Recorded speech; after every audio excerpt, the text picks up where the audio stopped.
Қайырлы күн, достар!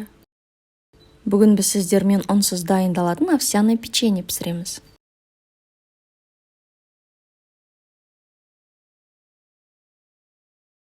Терең ыдысқа 2 жұмыртқа жарып, үстіне қант, бал, тұз, ванильді қант, ерітілген сары май қосып жақсылап араластырамыз.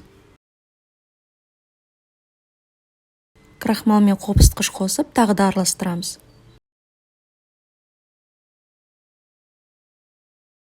Овсянкамызды аздап қосамыз.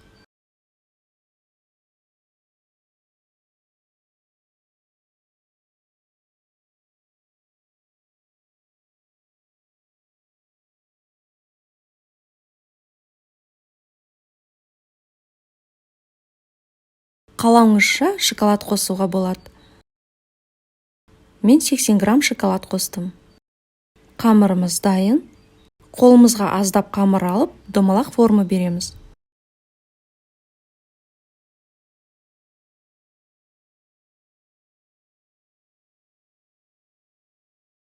Противеньға салып, бір-бірінен алыс орналастырамыз.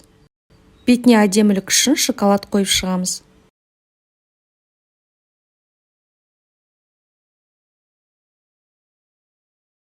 «180 градус қыздырылған духовкада 15 минут пісіреміз.